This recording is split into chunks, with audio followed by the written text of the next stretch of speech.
Hey there, Taurus! Welcome new subscribers. My name is Yan. Returning tambayers, thank you sa inyong walang sawang love at support ang binibigay po sa akin. At yun nga, lahat tayong gender dito sa babae, lalaki, LGBT, lahat ay welcome. Pwede rin pong i-switch ang mga roles dahil possible talaga magkapalit-palit kasi general reading ito. And at the end of the day, lahat ay may free will if you want to claim the messages or use it as your guidance or not. At yun nga, no, kung hindi nyo pa knows, meron pa po tayong other channel, ang Dalnim, no, which is like the High Priestess Ren, no, because Dalnim is Goddess of the Moon in Korean. Okay? So, ang link niyan down below sa description box na reading ninyo. Kaya if interested, i-click lamang yan kasi nag-upload din tayo dun araw-araw ng fresh na mga collective readings for all signs. Okay? Wala tayong gender dito ha. Okay? And yun nga, no, timeless din ito. Okay? And yeah, let's go ahead now. Let's begin. So, Archangel Michael, thank you so much together with the angel guides for sa palagi ang presence ninyo sa reading ni Taurus. What do we have here for Taurus, please?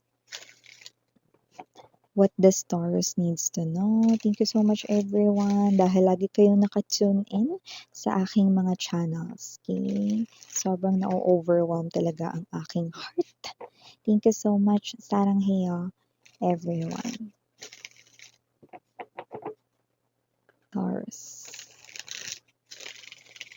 Mga mensahe para kay Taurus, please. Taurus.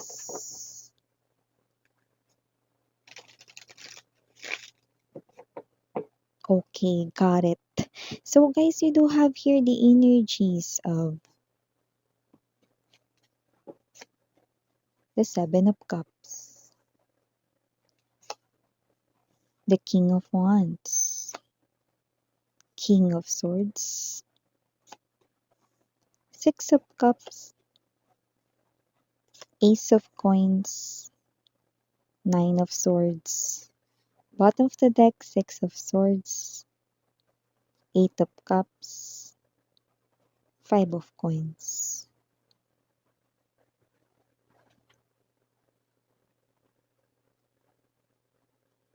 Okay? So, Taurus, na nakikita natin dito ha, it looks like someone here, no, na nagsinungaling sa inyo, no, someone here na posibleng naging in denial sa inyo, no, someone that you had history with when it comes to love, no. Well, with the Seven of Cups energy, this person here, no, could be thinking, okay, kung i-message niya pa ba kayo or wag na. Yan, okay? Bakit miss yan, okay? Definitely, someone, no, nakashare mo rito, no, sa lahat, no, I'm seeing you sharing foods right here, no, this is someone here that you've shared your love, your time, no, and even your finances with this person. You did help this person here a lot, okay? So much. So, kung sino man siya dito na with the 6 to 7 rate in here, no, possible that this person here is possible na nakikita natin dito na tuloy-tuloy. It's consistent right here, no, ang pag-iisip niya rito. Pero hindi pa siya sure with those clouds present in the background. No? Meaning to say, iniisip niya pa rito kung kukontakin ka pa ba niya or dapat ka pa ba niyang kontakin. Okay? Huli na ba ang lahat but with the King of Wands energy, huli na ba ang lahat para i-confess ang kanyang feelings, no? Yeah, you heard it right, no? This person here is meron siya ritong gustong sabihin sa inyo. And with the Ace of Coins energy, I'm picking up, no, na kung sinungaling man ito way back before at naging in denial, now, this person right here, gusto niya na rito na talagang magpakalalaki, no? Or magpakababae, no? Mag-stand ng ground, no? At maging confident sana, no? Pero alam mo, sabihin ko lang sa'yo ha, kahit na ganito pa, ka-truthful yung kanyang sasabihin sa inyo, I think meron na ritong problem. Kasi, kung hindi ako rito nagkakamali, no, meron dito na person na posibleng kakonek niya pa ngayon or kakonek niya ngayon, no, at yung iba pwedeng kasal na dito yung person mo, no, at yun yung nakikita natin dito nagiging harang, okay? So, meron ditong third person na lumalabas 'no, kung saan mga babes 'no, yung iba puwedeng nakatali na siya ron in terms of puwedeng legal na silang kasal, okey, or whatever 'no, may gano'ng klaseng energy na baka yan ang iyong ex-boyfriend, ex-girlfriend na kasal na ngayon pero gustong magbalik rito 'no, dahil ang tunay niyang minamahal pala ay kayo, okey. Pero yun nga 'no, maaari kayo ritong gawin niya ritong mistress or kabit, okey. So, may gano'n tayong klaseng energy nakikita 'no. So, kung sino man ito 'no, 'yan, parang may energy siya rito na pinagsisisihan niya rito 'no na, kinasal siya or kinasama niya yung iba, 'yan, 'yan. So, kung sino man ito medyo yun yung iniisip niya 'no, kung okey ba yun sa'yo 'no, na parang ang mangyayari rito ipagpatuloy ninyo yung inyong relasyon 'no, tapos itong kanya ritong person is iiwan niya 'no, 'di ba parang nakakaloka yung ano niya 'no, energy niya 'no, parang may energy talaga ditong hindi na puwede. Kaya yun na rin yung parang energy na parang nagdadalawang isip siya pero kahit na, kasi yung maraming Taurus dito na energy nakuha ko, ito na kayo, eh.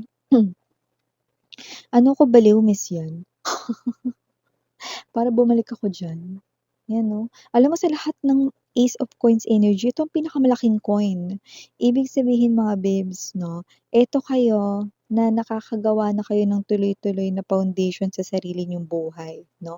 Happy na rin kayo sa life ninyo 'no. So parang kayo ito, ano ko hilo miss 'yan. 'Yan 'no, kilala ko kung sinong tinutukoy mo.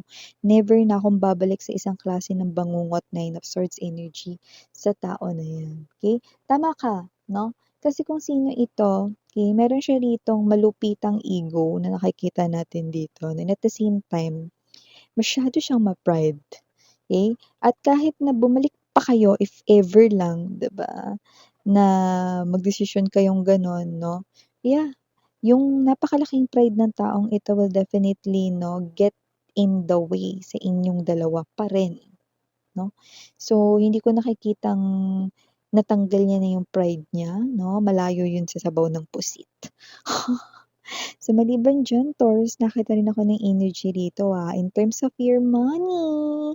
Nakikita ko matatapos na yung problem mo dahil mukhang meron dito 'no, na opportunity ng pera para sa'yo.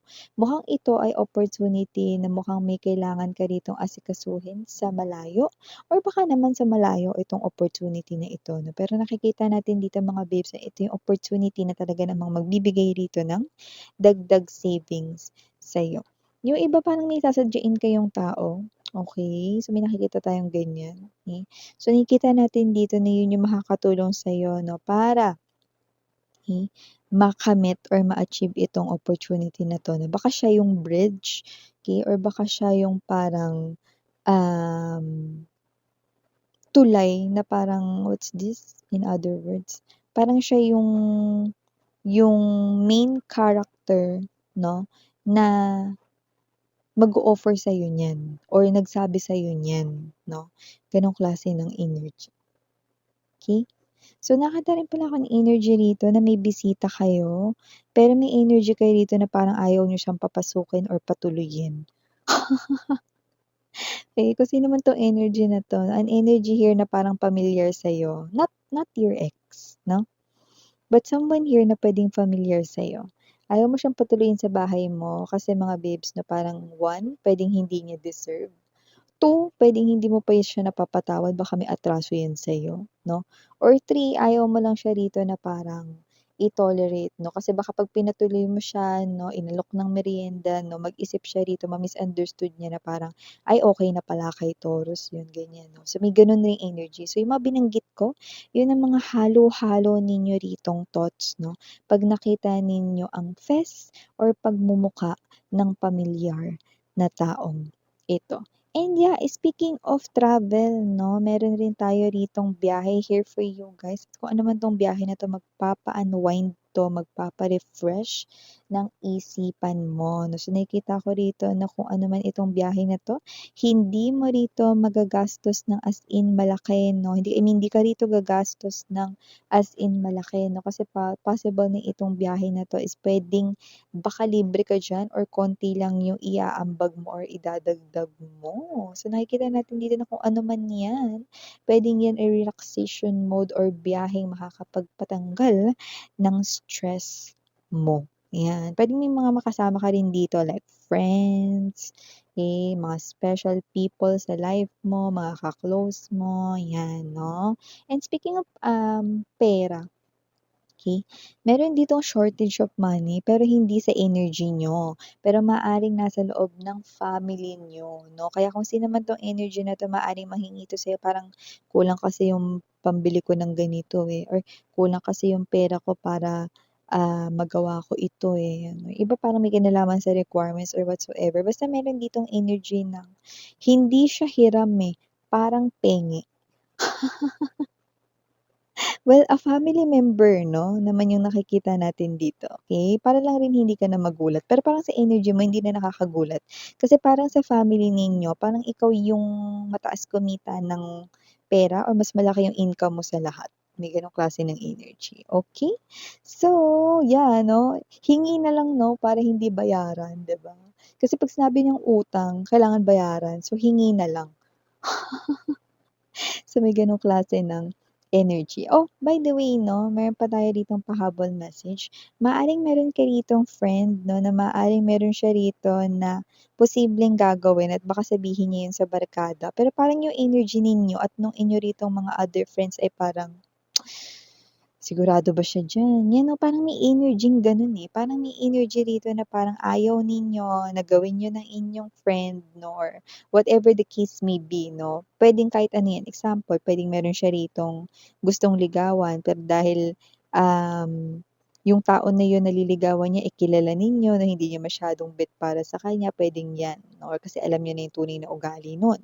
O puwede namang meron siya rito na parang gagawin na baka meron siya rito pag-iimbesta ng pera 'no, mag-o-all-in siya 'no, pero hindi pa niya masyadong nakita kung legit talaga yung background na yun or whatsoever 'no, so puwede ring gano'n yun 'no. So may mga energies dito na parang excited yung friend ninyo pero kayong mga nakikinig 'no, parang may energy kayo rito na pag-isipan mo muna mabuti, 'yan 'no. Hindi sa hindi niyo sila sinusuportahan or hindi sa hindi niyo siya sinusuportahan ng iba pa ninyong mga friends 'no, pero maaaring yung sound kasi ng kanyang kuwento is parang, alam mo yung puwedeng bugso ng damdamin na bigla lang siya, may gano'ng klase ng energy 'no, or hindi pa siya gano'n kasigurado, pero go-go na siya, parang may gano'ng klase ng energy. So, parang ang energy rito concern lang kayo, ayaw niyo siya ritong mapahamak, 'yan 'no. So yeah, ito yung mga messages right here for you guys. Yung iba may ano ha, mga hindi makatulog rito 'no, ng mabilis sa gabi. Wala naman kayong insomnia 'no, pero yeah, may nag-iisip sa inyo, okey? Could be someone right here 'no, na posibleng wala kayong communication, no contact kayo, okey? Yeah, possible rin na ito yung ex ninyo 'no, na gusto ritong kumontak sa inyo. Pero hindi niya pa alam kung dapat ba niya 'yang gawin or hindi, okay. So yeah, these are all the messages you got right here for you, Taurus. Again, I'm Yuriana, only for the girls, and Yana Duna for the boys. 사랑해요, love and light 여러분. 안녕.